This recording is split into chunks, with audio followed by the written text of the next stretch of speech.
Сензационален и неочекуван пораз на бранител на двојната круна Форца од тимот на Мал Ајакс. Последното есенско коло на првата футсал лига го донесе најголемото изненадување во есенскиот дел.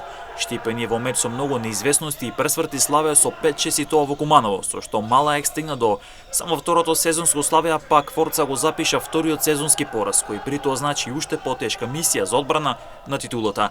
Уште во први дел штипскиот тим успеа да анулира поголема резултатска предност на шампионот, откако Форца преку Иван Крстевски го отвори мечот по 4 минути игра, а потоа Талонт Исмил и Зоран Левески погодија за 3-0 по 10 минути игра. Мал Ајакс потоа успеа да направи до крајот на први дел комплетен пресврт, откако Давид Тошев, Ангел Белчевски и Садур Мишо со 2 гола обезбедија 3-4.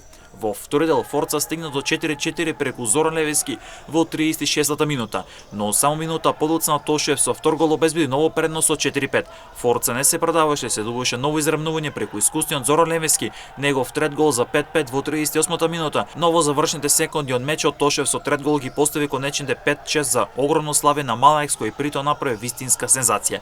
Со овој пораз Форца ќе има сериозни проблеми во пролетниот дел во однос на конкурентот проект, а пак Мал Ајакс запиша 3 важни бодови во трката за опстанок во елитата. Во однос на националниот преверот, деветото коло на првата футсал лига, Јувентус Рава со 11-9 славеше над дебитантот Балкана, па Кеги Моби Студент 3 го доби Шкупи во гости. Вечерва се играат останатите две средби за комплетирање на последното есенско коло. Осогово ќе игра со Климија, пак Бутил го чека на поразениот лидер проект.